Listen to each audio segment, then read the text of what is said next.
Hola, buenas tardes. Estamos aquí en la Casa de los Libros José González Beitia con mi amigo el antropólogo José Luis Domínguez y vamos a conversar en este cuarto episodio de Conversando sobre la importancia de la lectura, la importancia de los libros y sobre todo la gran trayectoria que tiene José Luis. Muchas gracias, Jorge. Estoy aquí para servirles y solo debo añadir que soy José Luis Domínguez Castro porque tuve madre, ya no vive, pero también la tuve y le debo mucho en el campo de la lectura. Perfecto. Nos estabas platicando sobre esto de la Casa del Libro, que justamente hoy es el aniversario, ¿no? La Casa de Libros, libros, porque es una casa llena, saturada de libros. Y hemos puesto esta fecha como de aniversario. Tú sabes que las efemérides no son exactamente a veces el mismo día, sino es en esa semana o por esa época. Entonces, sí, la Casa de Libros José González Beitia, que es en donde estamos platicando, puedo decir que arrancó más o menos de esta fecha, porque yo empecé a reunir todos mis libros, bueno, no solo yo, mi esposa y mis hijas aquí en esta casa, porque ya no cabían en la casa donde vivíamos, entonces eso fue el origen. Y también la petición de algunos amigos cercanos, sobre todo algunos amigos mayores de edad, que tenían una agrupación, una especie de fraternidad de gente mayor, que querían un lugar para poder reunirse a arreglar el mundo. Okay. Entonces coincidió que me pidieron el local y yo lo estaba arreglando, estaba acomodando mis libros acá, y entonces así empezó la casa a tener una identidad. Y obviamente desde el principio se me ocurrió ponerle un santo patrón, un cuadro colgado que van a ver ahí a la entrada, sí, que es el óleo, el retrato es del profesor José González Beitia. Sí. Él que, bueno, voy a empezar por lo más sencillo, él fue mi suegro, okay, pero lo más importante en la vida no es que haya sido mi suegro, sino que fue maestro, normalista, universitario, porque en esa época la universidad era parte, la normal era parte de la universidad, y fue un gran lector, un gran editor de libros, un gran promotor de la lectura y de los libros. Y yo siento que me entendí muy bien con él, por supuesto con su hija también, cuando nos encontramos en la Facultad de Antropología, y yo tuve el gusto de conocerlo y debo de presumir que me adoptó casi como hijo y aprendí muchas cosas de él. Y voy a ser muy breve en el perfil de él, además de ser maestro, normalista, sí, dio clase, empezó en la Escuela Ariel, en la Escuela Hidalgo, luego estuvo dando clase en varios lados, pero vino Felipe Carrillo Puerto en una gira a Yucatán y lo conoció en Valladolid y lo invitó a que se fuera a estudiar a Mérida a la escuela de homeopatía que se estaba abriendo. Pero él cuando vio el primer charco de sangre se desmayó, entonces dijo, no, yo no soy para la medicina, creo que mejor soy para otras cosas. Su mamá era maestra, entonces entró a la normal, etc. Su vida de normalista de pronto se enlaza con su carrera política.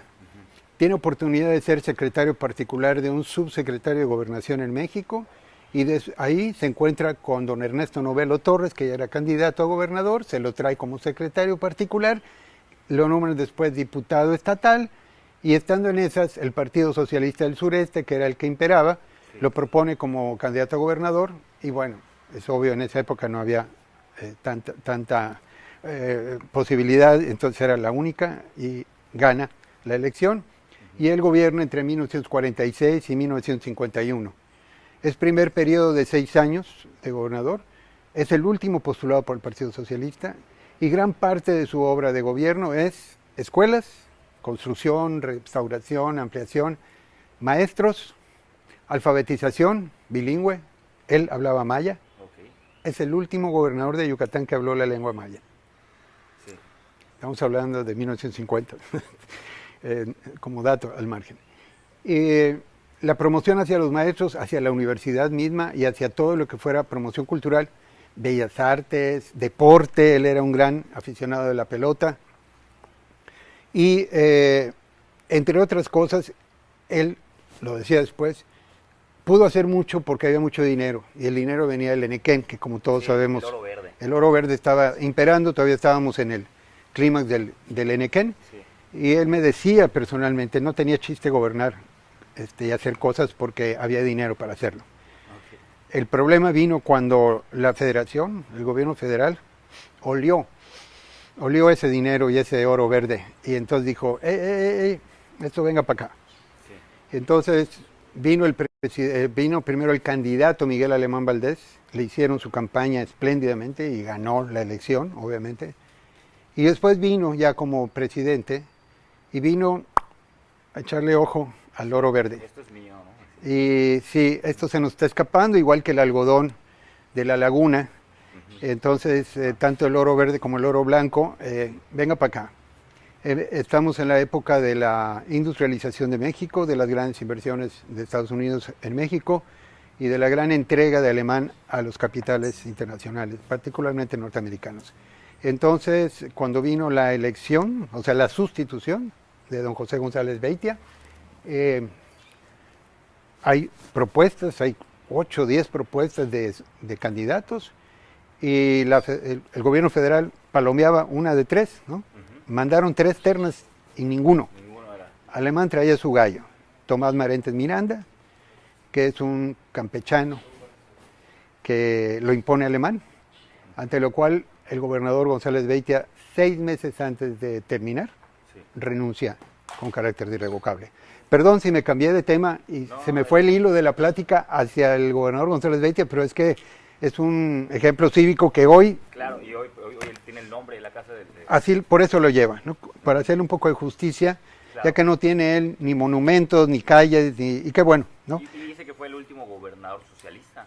Sí, del Partido Socialista del Sureste, que como recordarás, pues no era un partido comunista, era un partido socialista tropical, o sea, claro. Moderado, pero que buscaba la justicia social. Y en el caso de don José González Beitia, promovió mucho el apoyo a los campesinos enequeneros, mejoró el precio del enequén para que les llegara a ellos, y hizo un buen equilibrio con los hacendados y con los productores de manufacturas enequeneras, de tal suerte que se vivió una cierta armonía, y eso se revirtió en escuelas, hospitales y servicios de salud para los campesinos y para los trabajadores de la ciudad. Entonces eso lo ayudó a hacer un gobierno que pasa a la historia como muy positivo y muy armónico.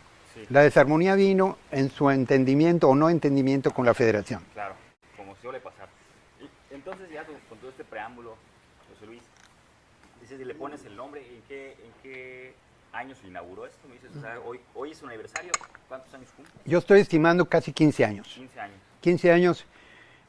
José González Beitia murió un día como hoy también, dio su grito de libertad el 15 de septiembre en la noche. Y un día como hoy también, como que formalizamos la existencia de la casa hace cerca de 15 años. De hecho, esta espléndida ceiba que nos cubre tiene esa edad aproximadamente, yo la planté. Pero creció abundante y generosa porque tiene el pozo a su servicio, ¿no? Y esto nos permite ahora tener esta doble fronda del mango y de la ceiba que nos dan chance de invitar a los lectores no solo a que se encierren en una biblioteca, sino que asistan a una casa que está dedicada a la lectura. Hay libros, cerca de 15,000 volúmenes, estamos hablando acumulativamente, o sea, los que teníamos, más los que nos han ido donando, amigos y enemigos de los libros a veces, porque como ya les estorban, nos los regalan. Aquí hacemos un filtro, una selección, y llevamos lo que no considere yo que es para acá, se le entrega a la biblioteca central de la Universidad Autónoma de Yucatán, y también tenemos ya a 3 bibliotecas subsidiarias, a 3 bibliotecas hermanas. Y José Luis, ¿cómo me decías hace rato que eres de formación de antropólogo social? Sí. Luego una maestría en ciencias, ¿no? Sociales. No, en ciencias sociales, pero pues es la misma vaina, digamos. Claro. Estoy en lo mismo. Pero sí debo decir que en esta formación, como siempre pasa, en la escuela te dan lo básico, pero a veces ni lo básico. Lo que tú tienes en la vida y lo que vas acumulando, tu experiencia de vida es la que vale. Y en esa experiencia de vida sí debo reconocer que desde mi casa, con mis padres, había libros. No muchos, pero había libros. Y yo recuerdo que lo clásico, mis primeros regalos de primera comunión son libros devotos, ¿no? El casto Señor San José, pues yo soy José Luis, entonces, pero también Las aventuras del príncipe y el mendigo de Mark Twain, o Los tres mosqueteros, versión juvenil, etcétera. Después, y así vas, y sí puedo hacer casi una línea del tiempo. Me he dado a la tarea, por curiosidad, de recordar los libros que ya me lo habían preguntado una vez en un grupo que se dedica a promover la lectura. de qué libros habían sido mis favoritos a lo largo de la vida. Y sí puedo hacer una lista. Y por ejemplo en la secundaria, me acuerdo perfectamente acá en Mérida. Yo nací en el DF, pero viví desde los 14 años acá. Sí. Y en la secundaria, un día hubo la oportunidad de una beca en el Instituto Benjamin Franklin. Y fui allá no solo por aprender inglés, sino porque descubrí que había una gran biblioteca. Y tú podías ir a la biblioteca y sacar los libros y llevártelos a tu casa. 57. Exacto, ahí está todavía, el Instituto Franklin. ¿Tú estuviste ahí también? Sí. Y en esa época no había otras opciones para aprender inglés, así es que fue un privilegio. Yo recuerdo haber sacado libros en inglés y que me gustaba llevarlos a mi casa para degustarlos. Sí. Y así después viene bueno, en la prepa ya me hice muy lector de todo. Y después, cuando decidí estudiar primero filosofía, obviamente el que no lee en filosofía, pues está perdido. Y luego antropología. Los libros de carácter profesional de la carrera en ambos lados. Nunca dejé de leer filosofía hasta hoy. Trato de estar al día en lo que se está escribiendo y pensando en el mundo. Y sí dejé de leer libros piadosos, porque dejé de ser piadoso, pero pues eso ya son accidentes de la vida, ni modo, ¿no? Y me volví muy antropólogo, muy metiche, y entonces la nariz en todos lados, en la ciencia, en la medicina veterinaria, donde tuve el gusto de conocer a tu papá, en la producción agropecuaria en general, hasta el yogur que fabricaba tu papá, creo que lo llegué a probar a manera de muestra. Muy bueno. Sí, espero que lo siga haciendo, ¿no? A ver si lo saboreamos de nuevo. Y en ese sentido, yo sí le he encontrado, gusto a la vida a través de los libros y la lectura. Pero no se desliga de la experiencia cotidiana. O sea, claro, cuando uno está en el trabajo de campo, viviendo lo que te forma como antropólogo, conociendo a los campesinos o a los trabajadores de la ciudad con los que estás intercambiando para tu objetivo académico, estás leyendo y estás cotejando realidad con libros, y entonces eso te permite seguir creciendo mentalmente y como persona, ¿no? Sí. Y en ese sentido, pues los libros para mí siempre han sido pues, parte de mi vida y de mi existencia. Y luego pues se los transmites esa inquietud a los demás, a mis alumnos de veterinaria. Yo debo presumir que hice leer a mis alumnos materialismo histórico y dialéctico en la facultad de veterinaria. Me aborrecían porque ellos querían ya cortar orejas y rabo, ¿no? No era tanto de su formación, pero tú como que le das ese... No, es que les hicimos ver que era parte de su formación amplia, porque el gran error de la educación de los fines del siglo pasado y principios de hasta un poco las generaciones de ustedes, era creer que con ser solo psicólogo eras completo en la vida, y eso sabemos que no es cierto. Claro. De ahí que el psicólogo que también lee novelas, o del abogado que también escribe poesía, o del músico, del médico que también le gusta la música, sea lo ideal, o sea, porque el ser humano es completo y es universal. Por eso las universidades surgieron, para hacernos universales. Pero bueno, por X o Z nos tocó a veces esa superespecialización, de la cual ahora ustedes están renegando como generación. Y ahora son hacedores de todo, conocedores de todo, expertos en todo, en tecnología, en fotografía, en psicología y en todo, ¿no? Pero yo creo que ese es el ser humano, ¿no? El que está volviendo a su integralidad. Una formación integral. Integral, así es. Y los libros, no puedes prescindir de ellos. Que me perdonen los millennials y los zetas y todos. No voy contra ellos, o sea, es eso y lo otro. Sí. Creyeron que iba a desaparecer la radio cuando apareció la televisión, mentira podrida. Creyeron que iba a desaparecer la televisión cuando surgió Netflix, o qué sé yo. No es cierto, hay para todos. Sí. Y los libros de papel tienen una función importantísima, porque los tocas, los rayoteas, los hueles, los pones bajo el chic, o sea, en realidad el libro es tuyo, es parte de tu identidad, ¿no? Sí. El libro o el iPad está ahí y un día le cae un rayo y quién sabe si siga, ojalá que siga, pero así como pasaron a la historia los carretitos de audiocassettes, o pasaron los acetatos quizá. Hasta produce una sensación el hecho de, por ejemplo, cuando adquieres un libro nuevo o a lo mejor uno muy antiguo, el abrirlo, el leer. O leerlo. Sí, ¿no? Todo el que entra a esta casa, por la parte antigua, lo primero que siente es el golpe del olor de los libros antiguos, de la pátina del tiempo de los libros, digamos. Sí. los libros en eso, pues no es un deporte, no es un gusto sensorial nada más. El que aprendió a gozar de los libros no lo va a soltar nunca, independientemente de la funcionalidad de las máquinas, ¿no? Y esto es interesante porque como hay personas que entonces tienen esta pasión y gusto por la lectura, por los libros y toda esta situación, y hay gente que simplemente no le gusta, ¿no? O sea, no le quiere ni siquiera intentar. Pero Jorge, no los podemos culpar porque eso no se impone, eso se mama. De verdad, no quiere decir que en las casas o familias donde no había libros, la gente no puede aprender a leer. Hay muchos casos que desmienten eso. O sea, muchos que no tuvieron oportunidad en sus casas, hombre en la escuela, hombre en el club de amigos, hombre viendo a su novia que leía mucho, qué sé yo. Hay muchas formas de contagiar el amor a los libros. Claro que cuando tienes el privilegio de venir de una familia que leía, claro, aunque sea el periódico, ojo, sí. Yucatán siempre se ha dicho que es uno de los estados más lectores porque hay una tradición de lectura del periódico, aunque sea el periódico más retrógrada y tradicional, que no importa, pero generó una cultura de la lectura. Y eso a los ancianos de hoy, que aprendieron a leer con el diario o con el Novedades o con el Por Esto, les deja un sentido a su vida. Y van a buscar en los últimos rincones de los lugares para gente mayor, siempre hay el ansia y la sed de una lectura, aunque sea de un pasquín.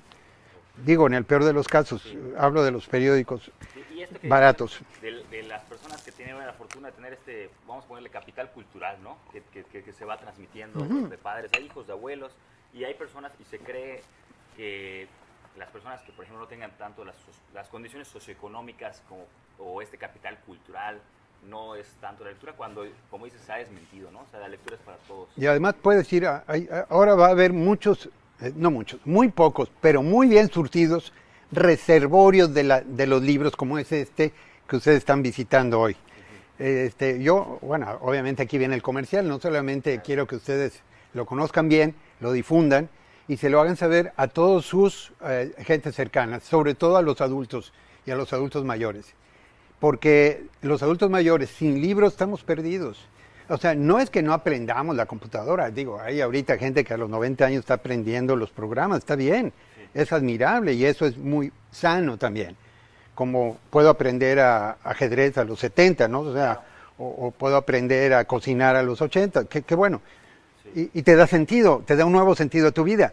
Exactamente. Pero el no abandonar a los libros, yo ya acabé con la educación de mis hijos, que se lleven todo esto, ya no sirve, nadie los lee. Ya no voy a volver a leer, ya Error mortal.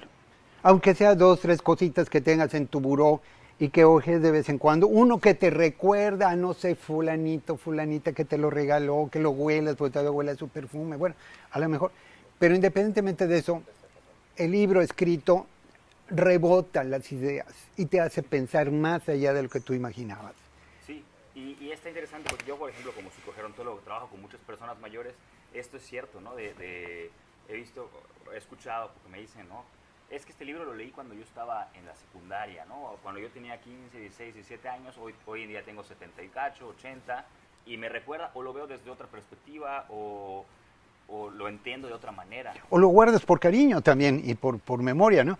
Sí. Guardar la memoria de uno es un privilegio, no siempre se podrá. Uh-huh. Y tú sabes el porcentaje de Alzheimer que nos rodea y es muy triste, y yo creo que es de los males más tristes para nosotros, y a lo que más miedo le tenemos los adultos, ¿no? Y está interesante esto porque hay justamente lo que te platicaba hace rato de la gerontología narrativa, que es esta perspectiva de la... Excelente nombre. Sí, y es esta perspectiva de... ¿Quién lo inventó para que yo le dé un premio?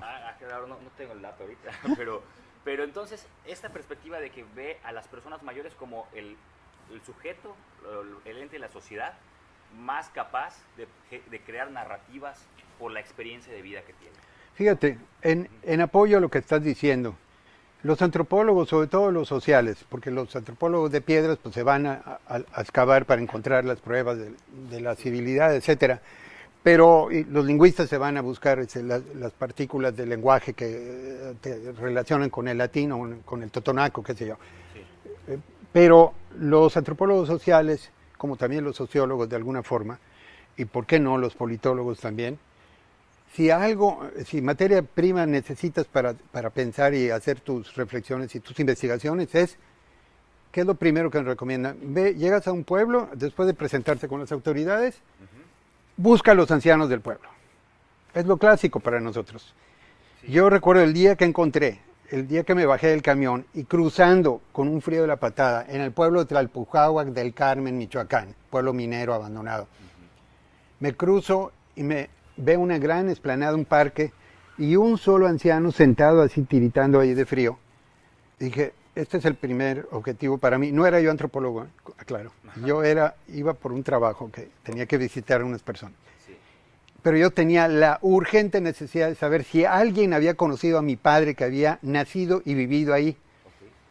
Okay. Y me siento junto al anciano y se me queda viendo y me dice, tú no eres de por acá, ¿verdad? No, señor, acabo de llegar, de hecho. ¿Y qué te trae por acá? Pues esto y esto. Y le digo, ¿y usted si es de acá? Sí, yo aquí nací. Yo tengo 80 y pico de años, Le digo, fíjese que le quiero preguntar algo. Mi papá nació aquí, ¿cómo se llamó? Fulano de tal. Me acuerdo muy bien de él. Un tal Pedro Páramo. Él trabajaba en la mina de 2 Estrellas. Sí, yo en esa época acarreaba mineral y no sé qué. Y en la oficina estaba tu papá.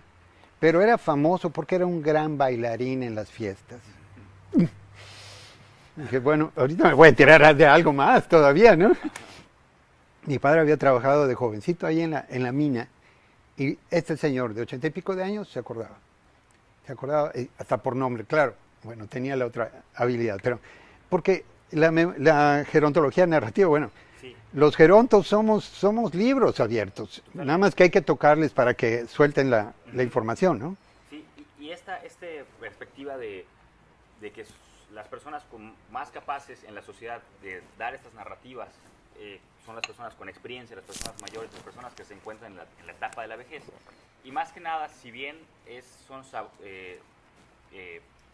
como pues, saberes de conocimiento y que quieren transmitir esto, justamente también se aprovecha para no solo esta lectura, sino escribir para pasar esta información, esta experiencia a través de las generaciones, ¿no? Bueno, vuelvo a la experiencia de mía como antropólogo, o sea, yo como lamento que se me hayan ido 3 o 4, particularmente 3 o 4 personas cuando estaba yo tratando de hacer un poco de historia de la universidad y luego historia de los pioneros de la ciencia, se me fueron verdaderamente por circunstancias que a veces no prevés, señores mayores o señoras mayores de edad, que dije yo, no lo entrevisté. No me terminó de checar la entrevista, porque siempre cuando yo entrevisto a alguien, luego voy con el mismo para que me la corrija, etcétera. Y uno lamenta, así como un pecado histórico, personal, no haber terminado ese proceso, ¿no? Porque además de la narrativa oral, si se plasma en papel o al menos en grabadora, yo siempre he sido enemigo de las grabaciones en las entrevistas, porque, bueno, siempre aprendí a ser armado con esto que es casi taquigrafía y entonces no me causa después llegar y los antropólogos usábamos el cuadernito de notas, luego el diario de campo y luego las fichas y luego el informe, ¿no? Entonces eso es una ventaja, pero también cuidar que el escrito exista, porque el escrito, digo, igual que el film existe, el escrito pues deja un poquito más de constancia, ¿no? O la grabación también en un momento dado, ¿por qué no? Pero la cosa es la narrativa que tiene que tener, digamos, otro formato también de respaldo. Sí. El respaldo puede ser escrito o grabado, pero si no hay eso, se nos pierden tanta riqueza de tantos ancianos que se nos están yendo. Ahora de algunos jóvenes que también se están yendo. Y que uno dice, pero ¿cómo no lo entrevisté? Pues ¿cómo ibas a imaginar que se fuera a causa del bicho, no? O sea, claro. Pero sí, las dos cosas creo que son válidas, ¿no? Sí, y o sea, ya hablamos de esto de sí, las personas mayores, saberes de conocimiento, etcétera, pero pues, hay mucha gente en la sociedad, en la comunidad, que no lo ve así, de esa manera. Yo creo que incluso habemos ancianos que nos negamos a transmitir. A mí me parece una actitud respetable, pero un poco egoísta, ¿no? Que a veces, ¿cuántas abuelas o abuelos nuestros? No me empieza a preguntar las cosas que me caen muy mal, que me hables de eso. Bueno, okay, respetas, ¿no?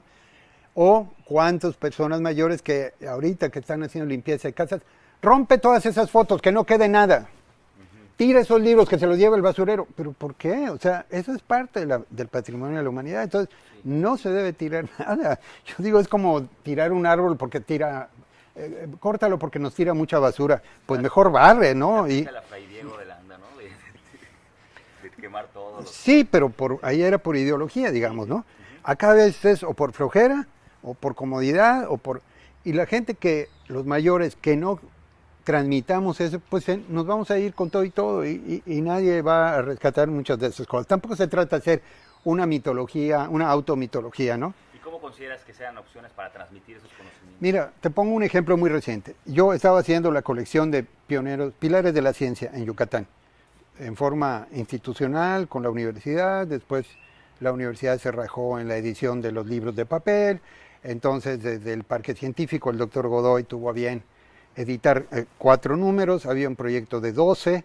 Tengo materiales para otros 8 o 6. Si saben de alguien que quiera financiar la publicación, es bienvenido. 4 estaban en línea. Okay. Cambia el sexenio, cambian los funcionarios y lo borran. Entonces, ¿qué sentido tiene? O no te puedes conformar solo con estar todo en línea, todo está en la computadora. Bueno, yo sigo con la intención de entrevistar gente, precisamente porque uno se arrepiente de no haber escrito la entrevista o la plática. Y una plática así informal como esta la he hecho N veces. Pero en una ocasión me dijeron que había una persona aquí que era químico de carrera y que había tenido el tino de descubrir una planta muy importante de la que se le extraía una sustancia que estuvo a punto de ser el equivalente a lo que ha hecho el barbasco en la industria químico-farmacéutica. Como surgió al mismo tiempo el barbasco, la desplazó. Pero la calibagenina está en los catálogos de la industria química y de la ciencia química y de la industria farmacéutica. El descubridor de eso, el que la aisló, el que la produjo, el que la patentó, está vivo y tiene un poco más de 90 años. Y es mi amigo. Y lo digo con orgullo, y él me permitió hace poco, y me dio chance de hablarle de tú. Entonces, a él yo le quiero rendir un homenaje y una gratitud, pero a lo que voy es que yo lo iba a entrevistar con esta claridad y siempre diciéndole que no grababa yo, que todo era escrito, y lo iba yo a cotejar. Hasta que un día le dije, oiga, sinceramente vamos a tardar mucho, los nombres técnicos son terribles y creo que por más que los capto a veces se me va. Y me dice, ¿por qué no me haces las preguntas? Y yo te las contesto. Y él es un ávido conocedor y manejador de las redes sociales, porque sus hijos lo han inducido también en eso. Y tiene todo el tiempo del mundo para hacerlo. Entonces yo le hice una especie de entrevista, se la di, y él la fue contestando. Y ya se publicó, sus hijos le publicaron el libro y se llama La Entrevista. Con toda modestia no dice mi vida y milagros, mi biografía, dice La Entrevista. Yo le hago el prólogo, la introducción, pero a todas luces es su biografía. Para aquellas personas que no quieren aparecer, es más, hasta el nombre se le podría quitar, es decir, el químico que descubrió la calibagenina, ¿no? Podría ser, si él es muy modesto y no quiere aparecer.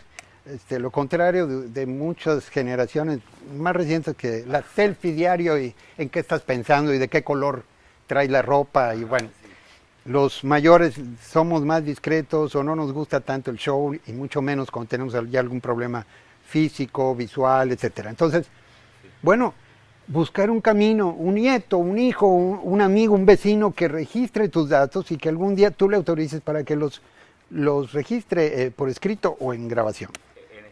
Oye, y vi ahorita en internet cuando Tomás, que por cierto no lo hemos mencionado, eres actualmente presidente del Colegio de Antropólogos de Yucatán. En tu toma de protesta pusiste, o sea, lo primero que sale en la nota es, los jóvenes tienen que empujar a nosotros los mayores. A los viejos, sí. Así es. ¿A qué te referías con eso?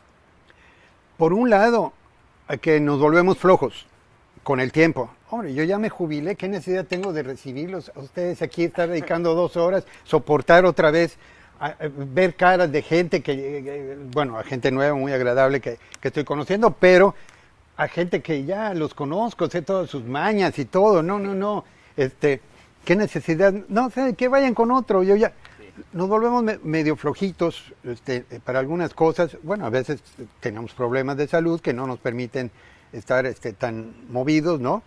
O te dan una cita, una persona mayor, y pues te la pueden dar un mes antes porque, no porque tenga muy llena la agenda, sino porque le da un poco de flojera, ¿no? Claro. A ver, mañana me toca cita médica, vente dentro de 8 días. Dice, bueno, y no puede ser pasado mañana, ¿no? Suele pasar con los mayores. Entonces, por flojera, si tú tienes a un lado a un joven, oye, papá, te están esperando, dale, ¿no? Oye, abuelo, no seas así, recibe a las personas que quieren saber de tu historia, ¿no? Pues a los jóvenes, sobre todo cuando son cercanos, los vecinos, los amigos. Yo tengo muchos amigos mayores que yo y los he explotado. Me autorizaron a exprimir sus biografías, sus enseñanzas. Aprendí mucho de ellos. Aquí en esta casa durante 6 años estuvieron reuniendo un grupo de adultos mayores. Se siguen reuniendo, pero cambiaron de sede. Se llama Fraternidad y Justicia. Y yo decía, yo me siento honrado con que vengan acá. Yo les daba su café y ya. Y ellos se quedaban arreglando el mundo y se peleaban y se jalaban el chongo como antaño en las dependencias donde trabajaron, y había de todas las profesiones. Pero decía uno como que les faltan jóvenes que les acoten un poco y les ayuden a sistematizar o aprovechar su experiencia.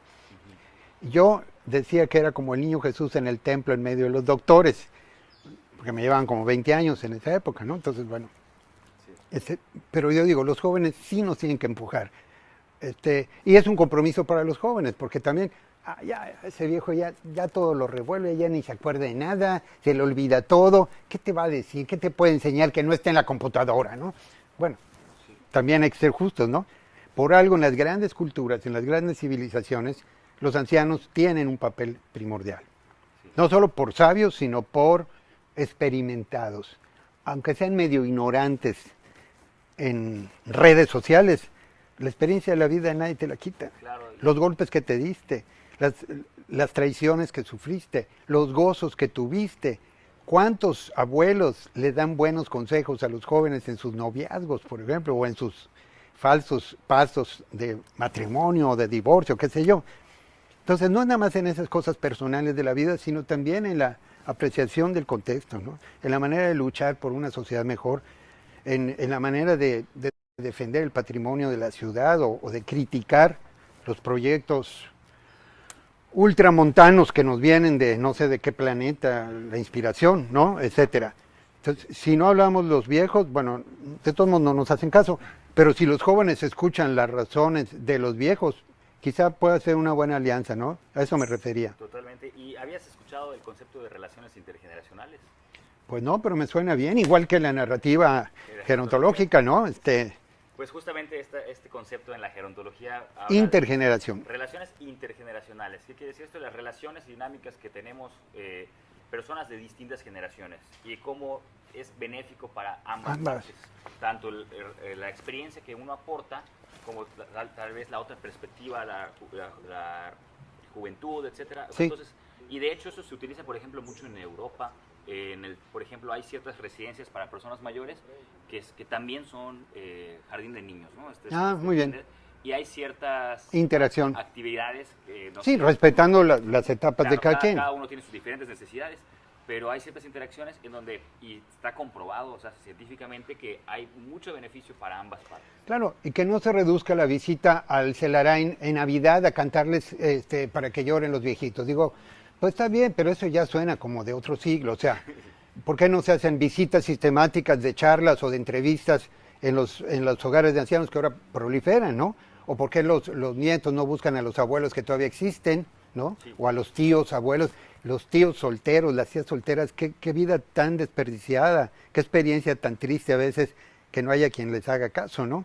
Y que a veces se entregaron la vida en favor de la hermana y le cuidó a los niños y luego de repente ya se está muriendo sola porque pues ya no sirve, ¿no? En muchos casos en nuestra sociedad sí, ¿no? Entonces yo creo que ahí las buenas civilizaciones, la gente inteligente, los gobernantes inteligentes, una de las primeras cosas que deben de priorizar es la atención a los ancianos.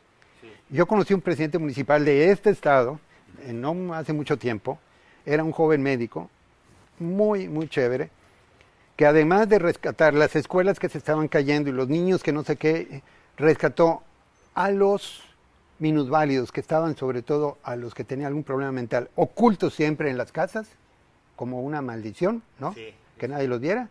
Ese ejemplo lo puso en primer lugar un gobernador, muy controvertido, pero tengo que decir su nombre, Cervera Pacheco. Okay.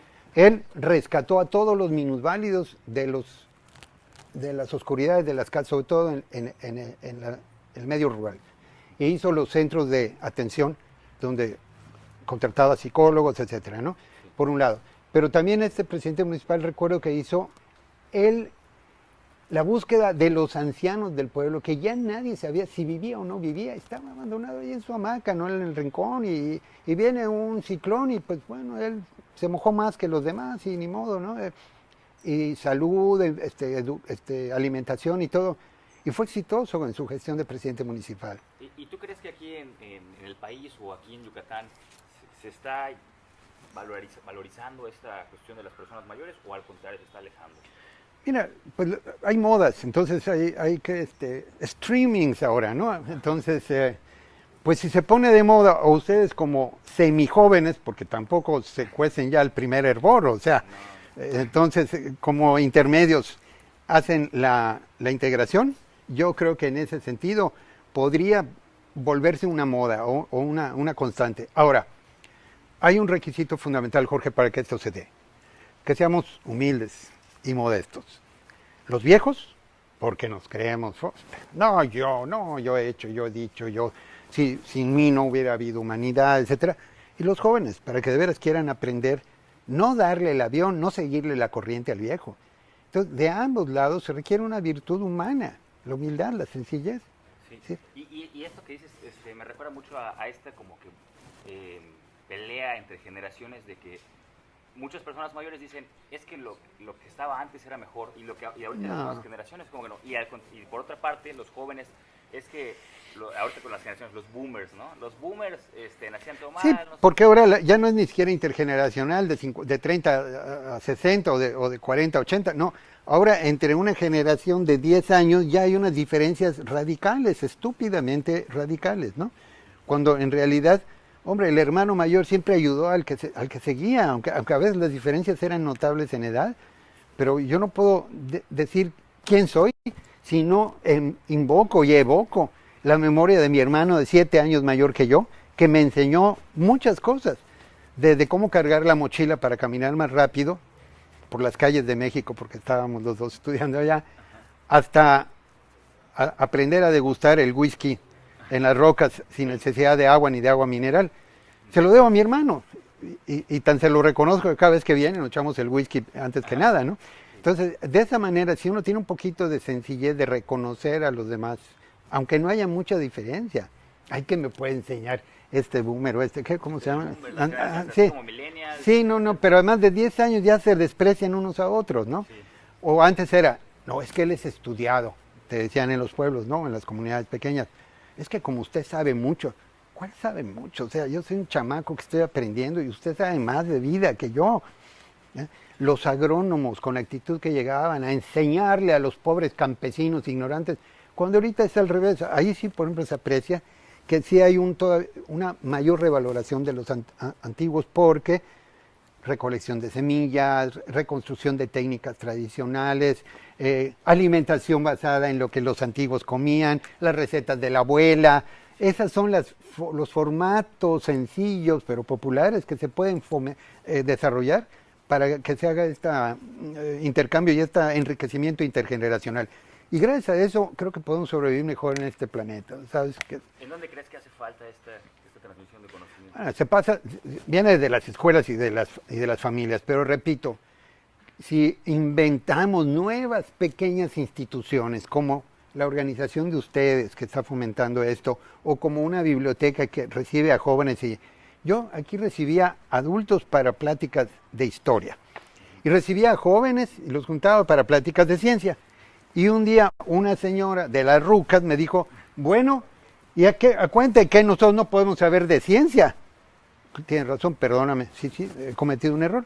Y empecé a hacer pláticas combinadas de rucos y jóvenes Y entonces se hizo exitosamente 2 pláticas sobre virus, antes de que llegara el virus más famoso de la historia. Y gracias a eso todos aprendimos al mismo tiempo, porque ni los jóvenes ni los viejos sabíamos nada de virus, y gracias a 2 investigadoras jóvenes, por cierto, cada una a su manera expresó aquí cómo tenemos que identificar qué son los virus. Nos agarró más preparados de los que vimos esas pláticas de los jóvenes, pero estuvieron los adultos también, mayores. Una de ellas lo hacía tan didáctico que nos tiraba peluches en forma de virus de distintos colores. Nunca se me va a olvidar que me cayó un virus en la cara y dije, a ver si no me contagio, ¿no? O sea, pero ¿qué fue eso? Entonces nos puso a los adultos junto con los jóvenes a jugar con los peluches de los virus. Claro. Bueno, esas cosas se pueden fomentar y es fácil hacerlo. Y en todos los contextos se puede. En todo, y en las escuelas se debe hacer. Bueno, las universidades que quieren tener un poquito más de ingresos inventan los cursos para mayores. Pues sí, pero lo hacen por business, no lo hacen por convicción humanitaria, o a lo mejor sí, digo, ojalá. ¿Crees que ahorita este sector se está volviendo...? Está de moda también, ¿no? El que abre cursos para adultos gana lana, ¿no? Porque además cada día somos más adultos mayores. El envejecimiento poblacional, o sea... La pirámide poblacional se nos viene encima, ¿no? Y de hecho Yucatán es uno de los estados ya más envejecidos, o que tiene esta proyección. Esa tendencia, ¿no? Sí. Pero ojalá que fuéramos también el estado con más oportunidades de lectura, con más círculos de lectura, con más círculos de reflexión cinematográfica, con más círculos de intercambio de historias de vida, como ustedes entiendo que están promoviendo, porque esto nos va a ayudar mucho a la humanidad, a los que vengan después, ni a ti ni a mí. A lo mejor esto les va a servir a los que vengan. Y esta cuestión de transmisión de conocimientos, transmisión de la cultura, ¿cómo lo ves que está aquí en Yucatán? Por ejemplo, está este espacio, hay otros espacios. Desgraciadamente tenemos que hablar por trienios y sexenios. Okay. Me reservo la opinión porque pues ya me dieron el premio estatal de producción de valores cívicos o algo así, no estatal, municipal. Okay. Entonces pues no puedo hablar mal no puedo tirar patadas al pesebre, pero claro, me dieron un regalote de 10,000 pesos que se me gastó en el mantenimiento de la casa nuez, pero agradezco mucho al ayuntamiento que me dio ese reconocimiento. Bueno, no fue a mí, fue al equipo de la Casa de Libros, ¿no? Y se los agradezco, pero ojalá que han cerrado bibliotecas, están cerrando el Museo de Arte, están cerrando para abrir otras cosas que no son tan necesarias, ¿no? Ojalá que las ciclovías prosperen también, porque a lo mejor hasta los ancianos nos animamos a andar en bicicleta, ¿no? Claro. Y regresando a esto de la lectura, José Luis, ¿cómo consideras que esto puede beneficiar a las personas en general en su vida, en el desarrollo? Te vuelve a dar sentido en la vida, o sea, si tú le dedicas 2 horas a una lectura que te gusta y todo, se te olvidó la pandemia, te lo juro que se te olvida. Se te olvida el divorcio de tu hijo o de tu hija que te está causando gastos. Se te olvida, no se te olvida que lo borres, no digo. Aprendes a vivirlo de una manera más digna, pues. Los conflictos de la vida diaria, las decepciones políticas, laborales, hasta el desempleo es más llevadero cuando lees. Y no lo digo para los adultos, lo digo para toda la bola de jóvenes ninis. O sea, si después de gastar en 18 ejemplares de currículum que repartiste en no sé cuántos lugares, en la noche te das un tiempito para leer algo, se te van a ocurrir más ideas de cómo atacar a los empleadores el día de mañana, ¿no? Estoy seguro, es como ver una buena película. Hombre, te saca del momento crucial, pero te da nuevas ideas, no te saca de la realidad. Esa es otra cosa. El libro no te evade la realidad. Te muestra una realidad distinta que podría ser la tuya y que dices, bueno, acá esto se aplicaría así y asado. Esa es la ventaja de leer. Estoy leyendo una novela ahorita de una mujer que no me acuerdo ahorita el nombre, que es marroquí.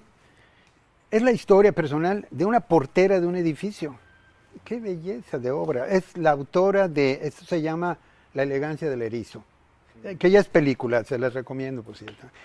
También escribió La vida de los elfos, no me llamó tanto la atención eso, pero La elegancia del erizo es su vida cotidiana de una señora que es portera de un edificio en París y que te describe la vida de 7 niveles socioeconómicos de sus habitantes del edificio, ¿no? Con sus conflictos personales, ¿verdad? E incluso un romance entre ella, que se creía la basura y la escoria del mundo, y un japonés que llega de nueva cuenta al edificio y le empieza a cortejar, perdón.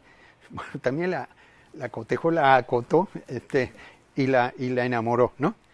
Digo, te hace vivir una realidad tan diferente. Nunca voy a ser portero de edificio, pero he conocido porteros y porteras de edificios o de habitaciones, de centros habitacionales. Entonces te hace vivir la vida de otra manera y después de que le dices, ay, pues lo mío no está tan grave, pues mi vida no está tan complicada. Sí. Oye, pues me va mejor a mí que a esta señora que además está basada en una vida real. ¿No? Esa es un poquito la gran enseñanza, ¿no? que uno le daría. Te da otras perspectivas, te abre la mente, te da nuevas ideas. Sí, y aunque no te gastes el libro completo, que ese es un error también de muchos, ¿no? Ya te leíste todo esto. Pues no, lo empecé y a la página número 10 lo dejé, no me atrapó. Hay libros que yo empiezo al revés y los sigo leyendo al revés porque es un deporte muy sofisticado, pero muy bonito, muy, muy divertido. De repente, o lo abres a la mitad y si te atrapa, bueno, ya te regresas al principio. Si un libro no te atrapa, guárdalo. Está claro, de cualquier tema. ¿Y qué pautas podrías tú platicarle a los demás sobre cómo fomentar esta lectura? Bueno, ustedes que se mueven en los universos de personas de mayor edad, hay que empezar por también recordarles a los administradores o a los del business de las estancias, hombre, que una salita de juegos, sí, está bien, dominó, ajedrez y tal, un librerito, por amor de Dios, o sea, ¿qué les cuesta? Aunque sea de revistas y periódicos, ¿no? Porque a los mayores les ayudaría, eso pensando en los mayores. En los niños, ni qué decir, están en sus casas la mayor parte del tiempo. Ay, de los padres que no recurren a los libros para salvarse de ese gran compromiso que ya no saben qué hacer con los chiquitos, ¿no? Dale otra lap, otro iPad, otro no sé qué, no. Dale un par de libros, pero ponte a leer con ellos si no están acostumbrados. Pero si tú eres el primero que no lees, pues no le vas a ensartar el libro al niño. Pues. Entonces yo creo que va a distintos niveles, ¿no? Para los niños. Y los jóvenes, yo estoy seguro que después del boom de los medios estos digitales, bueno, aquí lo veo, aquí vienen algunos maestros, quiero libros de papel. ¿De papel? Sí, de papel, libros de papel. Porque ahorita ya están estas, ¿cómo se llaman? Las Kindle. Sí, magnífico, yo ahí tengo 2 o 3 que se van a llenar de telarañas, pero bueno, no, sí, ahí están, y bueno, si vas... No se compara para ti. Si estás en el avión y es muy cómodo, ok, digo, pero yo sigo yendo al médico con mi libro por si las dudas, por si tengo que esperar más de la cuenta, yo sí sigo llevando mi librito, y en un descuido el médico me dice, ay maestro, ¿está usted leyendo? ¿Dónde lo consigo? Pues se lo llevo al día siguiente, obviamente, ¿no? Así me he ganado lectores nuevos, ¿no? Atrapándolos, ya no en el camión ni en el metro, porque eso ya ahora sí pasó a la historia. Tú sabes que hubo un proyecto bellísimo de una hija del dueño de Gandhi, del fundador. Sus hijos todos son, obviamente, promotores de la lectura y lectores y buenos vendedores de libros, ¿no? Pero una de las hijas, que creo que era antropóloga, le pidió a su papá que le autorizara un proyecto que era lee mientras viajas. Y en todas las líneas del metro de la Ciudad de México, una época, había un librero colgante en los vagones del metro. Y la gente agarraba el libro. Sí. Y si se lo roban, que se lo lleven. Pero la dinámica era que tú tenías que dejar uno, ¿no? O sea, si querías, pero no necesariamente. Podías dejar el mismo que empezaste a leer. Mañana lo terminas porque hora y media de Indios Verdes a CEU, pues te echabas una novela fácil. Y si era libro de cuentos o de poemas, ni qué decir. Y había de todo. Y empezaban, es que se los roban. Pues que se los roben.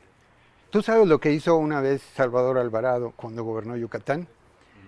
La gente se queja porque sus soldados cometieron un estropicio en la catedral y profanaron los vasos sagrados y no sé qué.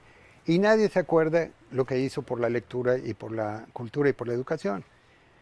Estaba la Biblioteca Central del Estado, en donde ahora es el local de la Pinacoteca, Parque Hidalgo, un costado. Ahí todavía yo la conocí como Biblioteca Cepeda Peraza. Llega Alvarado un día y entonces cuando él mandaba, ¿cómo se llama? Enequén en los barcos, pedía que trajeran libros. y compró lotes de libros para todas las escuelas del estado, incluyendo escuelas que habrían en las haciendas y en los pueblos. Y vitalizó la biblioteca central.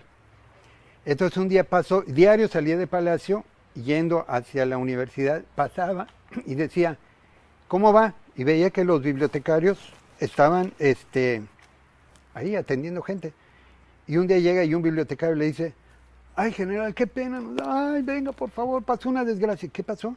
Pues es que ya ve que nos han dicho que saquemos los libros para que la gente cuando pase por la banqueta los vea. Pero resulta que nos descuidamos, se fue al baño el empleado, no sé qué, y cuando nos dimos cuenta, se habían robado como 10 libros. Y pues se los robaron, no sabemos quién, ¿cómo le haremos? Para eso son.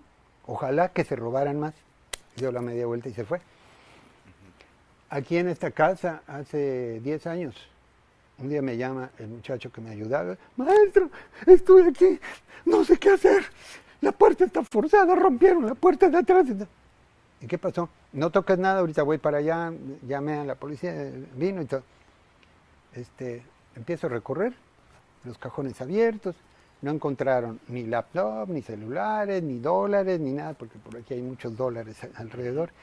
Y con un pico rompieron esta puerta de madera buena y entraron a ver qué encontraban. Y dice, maestro, ¿y si se robaron algún libro?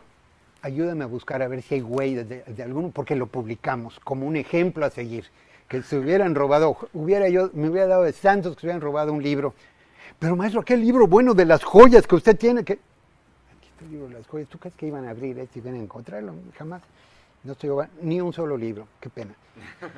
Y me acordé de Salvador Alvarado también, y entonces digo, bueno, no, ahorita al contrario, de esto pedimos nuestra limosna, ¿no? Yo diría que busquemos cómo revivimos pequeños sitios de lectura en todos lados. Y me imagino que has regalado libros, ¿no? ¿Qué libros son los que más has regalado? En primera, yo traspaso líneas de libros que no son de ciencias sociales, humanidades y artes, que es el fuerte de mi biblioteca, pero se los llevo a la universidad y los repetidos que ya tengo, ¿para qué quiero 3 o 4 de uno solo? No soy como las bibliotecas públicas. Entonces tengo libros, tengo claridad de que hay en Tequit un grupo de jóvenes universitarios que llevan años con un proyecto de promoción cultural y que además fomentan la lectura y tienen su pequeño acervo bibliotecario allá. Les he mandado muchos libros de historia de Yucatán, de literatura yucateca, etc. En la hacienda San Antonio Zacalá, de donde es originario Cristian, mi ayudante, acaban de inaugurar el centro comunitario Eugenio Thyssen, que lleva el nombre de un sacerdote que fomentó la lectura y la lengua maya, y los enseñó a cantar en maya y tal a los habitantes de la hacienda. En honor de él hicieron un centro comunitario y una pequeña biblioteca. ¿Dentro de la hacienda? Del casco, le cedieron. Ajá. Ahí voy a bicicletear. Pues ¿sabes qué? Ahorita te presento con el encargado y él es el que logró, y él se está llevando cajas de libros repetidos que sean del alcance de interés de los chavos que están empezando a estudiar secundaria y prepa, ¿no? Bueno, pero esas son donaciones a otras bibliotecas, sí. Pero por ejemplo que sea cumpleaños de tu nieto o algo. Ajá. Bueno, el nieto todavía tiene 4 años, pero debo decir que es uno de mis fans aquí. Cada vez que viene, está fuera de la ciudad, pero cada vez que viene ya pide ir a la casa de libros, ¿no? Okay. Esa es la esperanza. Mis 2 hijas están involucradas en mi proyecto, en sus respectivas disciplinas, pero han enviado aquí alumnos de ellas a veces a trabajar, etcétera. Y yo, ¿qué tipo de libros me gusta regalar? Novela histórica y literatura, pero literatura que sé que le interesa a fulano y tal. Por ejemplo, si me encuentro una novela que dice, disculpen que ya me voy, o comienza mi despedida o algo así, y yo no lo conocía, de Galeano, por decir, y sé que hay una amiga lectora de Galeano, y digo, ¿ya tienes este? No. Pues se lo compro y se lo doy, no le doy los libros que me sobran, o sea, pero novela histórica, no me cae bien Manuel Martín Moreno, no me cae bien, menos últimamente que se ha vuelto, ya sabes qué.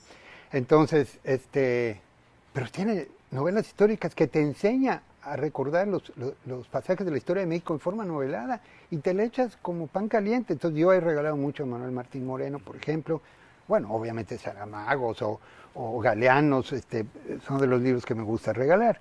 O sea, ¿de Saramago? Sí. Yo no, como que no he podido... No te atrapa. Escribe raro, ¿no? Bueno, pues es que no es sí, es portugués, entonces no es nuestro estilo. Entonces, si no te atrapa, algún día. O encontrarás uno que sí. Sí. La vida según Jesucristo, no, ese es más difícil. La vida según Jesucristo, una cosa así, puede ser, o hay otros, ¿no? Me recuerdo ahorita que dices lo de los regalos. Andrea, que es una ávida lectora, no, sí, a ella sí le gusta, ¿no? Sí. Pero una vez me dijiste una dinámica de cómo regalar libros y conforme a la persona, ¿por qué crees que le gustaría ese libro, no? Algo así. ¿No? Pues no recuerdo ¿No? Según ella me mencionó que vamos a hacer un intercambio de libros y yo a ti, José Luis, te regalo este libro porque considero que te va a gustar por esto claro. y por aquello, ¿no? Yo a Andrea le regalo esto porque Y a veces no es porque, yo soy antropólogo, me dan uno de arqueología. No, a lo mejor no, sí. Sino que sé que me gusta la novela histórica, pues, hombre, si tú lo sabes, me vas a tratar de buscar uno que sepas que no tengo o que me gustaría, ¿no? Sí, yo creo que esa es una buena costumbre. Algunos universitarios nos entró siempre la moda de regalar un libro para Navidad o algo así, pero muy pocos amigos tenían esta precaución. Entonces te daban pues el que estaba de moda, la trilogía que está ahorita en boga, o el opúsculo y el crepúsculo y los prepúsculos. Pero igual, estos son pasajeros, ¿no? Pero critican muchas veces ciertos autores o ciertos libros, pero luego dicen otros, pero está leyendo, ¿no? No, es ganancia. Por eso digo, aunque lean el diario Yucatán, ya es ganancia. O sea, digo, ya hice el comercial que no quería por tu culpa, ¿no? Entonces, pero es ganancia, se fomenta lo que sí hay que hacerles ver que además del crepúsculo hay otros opúsculos, ¿no? Y que además de Harry Potter lo pueden ver en película, que hay otros Potters, ¿no? Que de alguna manera pues también uno se va construyendo como lector, ¿no? O sea, va empezando a lo mejor con ese tipo de libros. Adelante, claro. A lo mejor no te gusta, que hay más libros diferentes, otros escritores, otros autores, entonces ya vas conociendo mucho más, ¿no? Si yo me hubiera quedado con la primera película, que no me acuerdo si fue Peter Pan o fue Marcelino Pan y Vino, pues estaría yo ahorita llorando otra vez con Marcelino, que se le baja el Cristo y lo abraza. Pero si me hubiera quedado yo con el Príncipe y el Mendigo que leí, no, pues estaría yo frito, ¿no? Pero bueno, así empecé y algún día encontré otro y bueno, cuando tuve oportunidad de leer revistas o igual, o sea, te regalan, en mi juventud nos regalaban o conseguías con los amigos el jajá, porque tenía algunas damas en situación muy elocuente, ¿no? Muy evidente. Entonces comprabas o te regalaban el jajá o el Playboy, ya sabes por qué, pero de repente había un artículo ahí a un lado de don Sergio Méndez Arceo, obispo de Cuernavaca. ¿Qué es esto aquí? Pues, ¿cómo no iba a atrapar eso a un lector de jajá y no es mentira, llegó a ver entrevistas por ejemplo, porque don Sergio Méndez era el obispo más liberal, el que tenía ideas muy modernas, el que permitía el uso de la píldora antes que nadie, etcétera, etcétera. Entonces, bueno, ese número de la revista porno fue taquillera. Le habrán jalado las orejas a don Sergio en el Vaticano, ¿no? Pero, o sea, así son por eso hay anzuelos, hay libros anzuelo. Y eso que te iba a decir. Diseñemos anzuelos para el fomento de la lectura. Digo, me hago cómplice de ustedes, con los viejos y con los jóvenes y con los medianos también, ¿no? Sí. Todos estos ahora jubilados anticipados también, hay que salvarlos para que se sigan inquietando es que yo quisiera viajar mucho, pero ahorita no puedes, o por dinero o por pandemia, pues viaja con un libro, hombre. Aunque sea con una guía turística de Barcelona, para que te des el lujo de decir en el café, sí, hombre, Gaudí es una maravilla. Bueno, ya cuando puedas ir, pues ya sabrás algo más, ¿no? Entonces, no hay pretexto para no leer. Claro. Oye, José Luis, y ahorita haciendo alusión a esta pregunta que le hicieron en ese entonces candidato en la FIL, ¿cuáles son algunos libros que han marcado tu vida que dices, me marcó, me cambió, o lo tienen que leer, o... Ay, híjole. Ya no me acuerdo qué inventé ese día, pero... ya te le habían hecho la pregunta, supongo. Sí. No, yo lo que digo es que, por ejemplo, en la parte histórica, a mí me gustó mucho leer Memorias de mis tiempos, de Guillermo Prieto, porque me permitió conocer todo el México desde 1820, pero no en un libro de historia, sino en un hombre de la calle, que además empezó desde muy niño huérfano, y que se metía a las cantinas a hacer poemas y se los vendía a los parroquianos, y que te va describiendo la asonada de Tacuba, digo, el pleito, ¿cómo se llama? La rebelión que hubo ahí en el centro, ¿cómo se llama eso? La asonada de, bueno, luego la Ciudadela, luego, o sea, todos esos pasajes de la historia, pero te lo hace en forma narrativa, ¿no? Entonces, ese libro de Memorias de mis tiempos, yo se los he recetado a muchos, a mí me cambió la visión de la historia. Además, bueno, Guillermo Prieto era un liberal que incluso fue funcionario juarista y luego se peleó y se enfrentó a Juárez en algunos aspectos, pero de una experiencia de vida que te da un panorama de México de más de un siglo casi, ¿no? Eso, por ejemplo, yo lo recomendaría, ¿no? Y si a la gente le gusta la poesía y es muy romántica, jóvenes, vuelvan a Amado Nervo, no le saquen, no lo vean cursi. Amado Nervo es una ternura, o no tan romántico, pero también tan interesantemente mexicano, López Velarde, por algo le acaban de hacer su homenaje de 100 años, ¿no? López Velarde, una gente que muere joven y que tiene una visión del país y de las bondades de lo que es México y lo mexicano, que te hace sentir las fiestas patrias por dentro todo el año. O sea, López Velarde tiene un pequeño museo ahí en Álvaro Obregón, en la Ciudad de México, que sales de ahí y te dan ganas de leerlo. No solo el poema de Suave Patria, digo que ese es como obligado, ¿no? Que alguna vez en las escuelas se obliga. Ándele, Suave Patria, sí. Pero que tiene mucho más que eso, ¿no? Entonces, ese tipo, depende mucho del tema y del interés. Pero si hablamos de historia y de literatura, bueno, y por supuesto, García Márquez, si alguien no ha leído nada, que lean La hojarasca al menos. La hojarasca, parece que estás con él viviendo lo que te enseña a ser mágico en el pensamiento, a realismo mágico, que es con el que él empieza. A lo mejor no tienes el tiempo ni las ganas, ni te va a aburrir echarte todo el macondo de los 100 años de soledad, pues no sentirse mal por eso, pero si leíste El Coronel, no tiene quien le escriba, o la hojarasca, vas a gozarlo. Yo sí se los recomendaría. Así, agarrar uno de esos famosos y que agarres el más facilito, ¿no? Y si te gusta y te atrapa, bueno, de ahí ya. Ahí vas brincando, como dicen. Pero estas modas de ahora de internet, que me perdonen en las páginas de Facebook, ¿no has leído lo último de Orhan Pamuk? Pues no, si señor, no tengo ni idea ni si es nombre o apellido, si es hombre o es mujer, o sea, entonces hay modas también de esa hora, ¿no? ¿Cómo? El último premio Nobel, ¿no has leído nada? No, ni sé quién sea, ¿no? Pero en cambio hay cosas nuestras, mexicanas o latinoamericanas, todo lo de Bryce Echenique, qué divertido es oír a Bryce Echenique, el peruano. Historias de su ciudad, de Lima, de su capital, pero también la ciudad y los perros de Vargas Llosa. Son cosas que atrapan desde el primer momento, ¿no?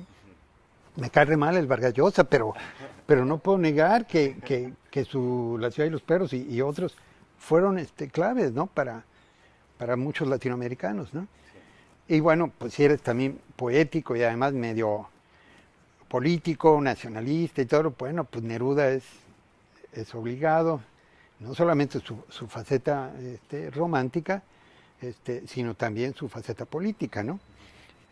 Neruda chileno, así como que va uno buscando, ¿no? Sí. Lo busco y no lo busco. Exacto. Perfecto, José Luis.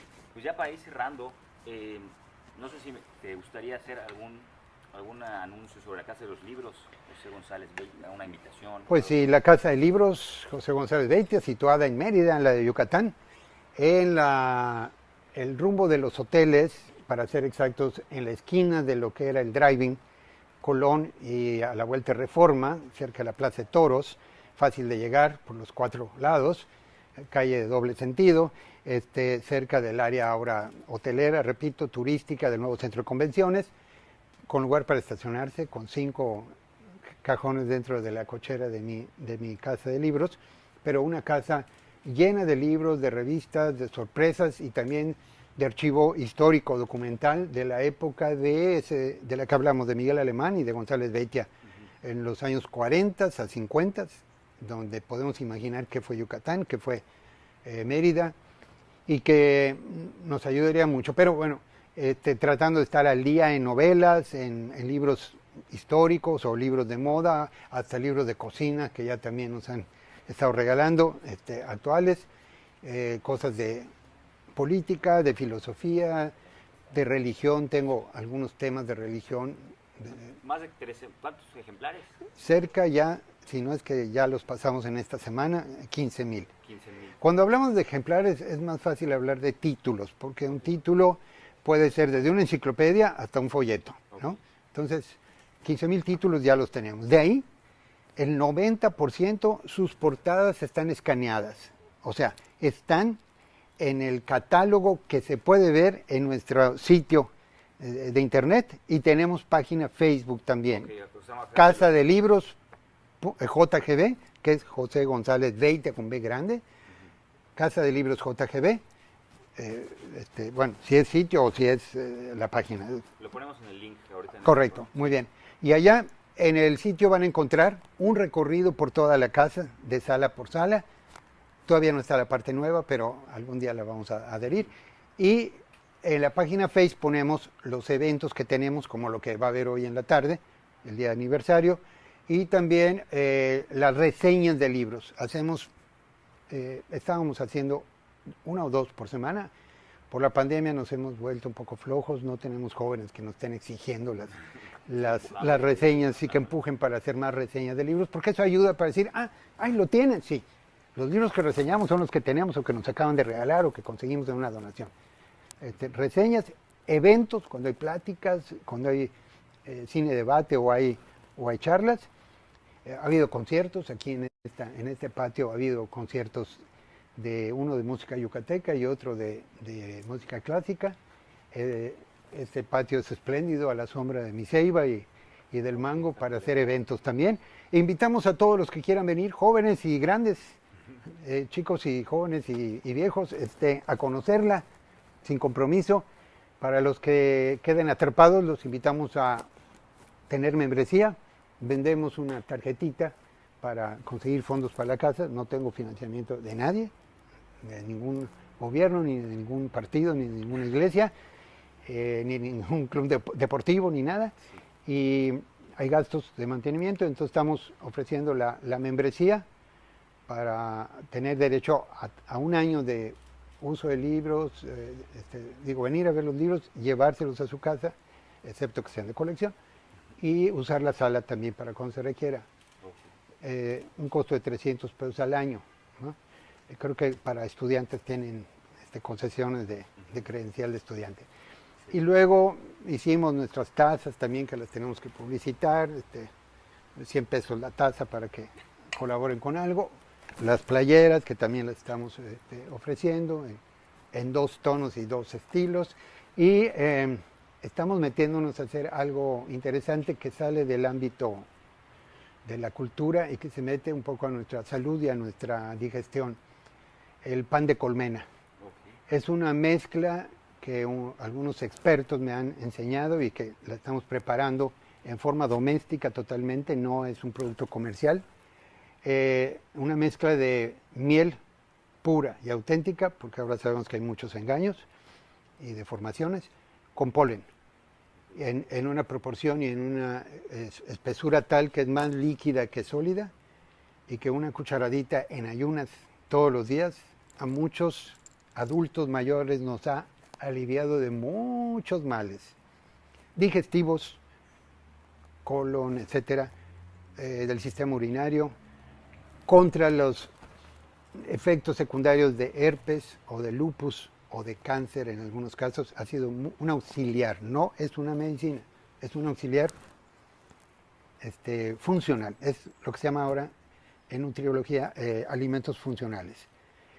Polen y miel mezclados en una cierta proporción, en dosis muy discretas. No necesariamente miel de apis, normal, no tiene que ser de melipona. Pero la mezcla con el polen, un polen que las abejas trabajan, porque si el polen te lo comes así como está vivo, completo, tiene una capa protectora que no la asimilamos bien. También se habla de la cúrcuma. Ahora con el COVID, cúrcuma, cuchara, no, porque no tenemos capacidad de asimilarla, hay que destruirle acá, lo mismo el polen. Sí. Entonces, el polen ya trabajado por las abejas, mezclado con, hecho puch con la miel, es una cucharadita, en ayunas. Ok. Bueno, yo doy testimonio de un gran avance en el sistema digestivo y tengo testimonios de gente con Parkinson, que ha sido auxiliar también para él, con problemas secundarios de cáncer de mama y de otros tipos de cáncer, y lo estamos distribuyendo y le pusimos la etiqueta de nuestra casa con toda la explicación, y ahí aclaramos que no es una venta, es un aporte, si quieren dar, para el mantenimiento de la casa de libros. Son 250 mililitros. No la traje aquí porque se me hacía muy comercial, pero No, está bien. se las voy a recetar a la salida de Sí, no, ustedes. claro que sí. ¿Ah? Pues, perfecto, José Y Luis. con esto cerramos e invitamos a todos a que vengan a la Casa de Libros José González Beitia y que se metan a la página para que Sí, sepan lo que hay. Vamos a poner el link. Y muchísimas gracias, José Luis. De verdad fue una plática bastante amena, me gustó mucho. Gracias. Y gracias a todos por sintonizar Conversando, se llama la sección. Bueno, Conversando. en este caso conversamos a la sombra de la ceiba. Gracias, Sí, Jorge, no, y gracias a mejor- todo el equipo también. El mejor set. Perfecto. Muchas gracias. Ahora viene el tour. Ah,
¿Cómo era eso?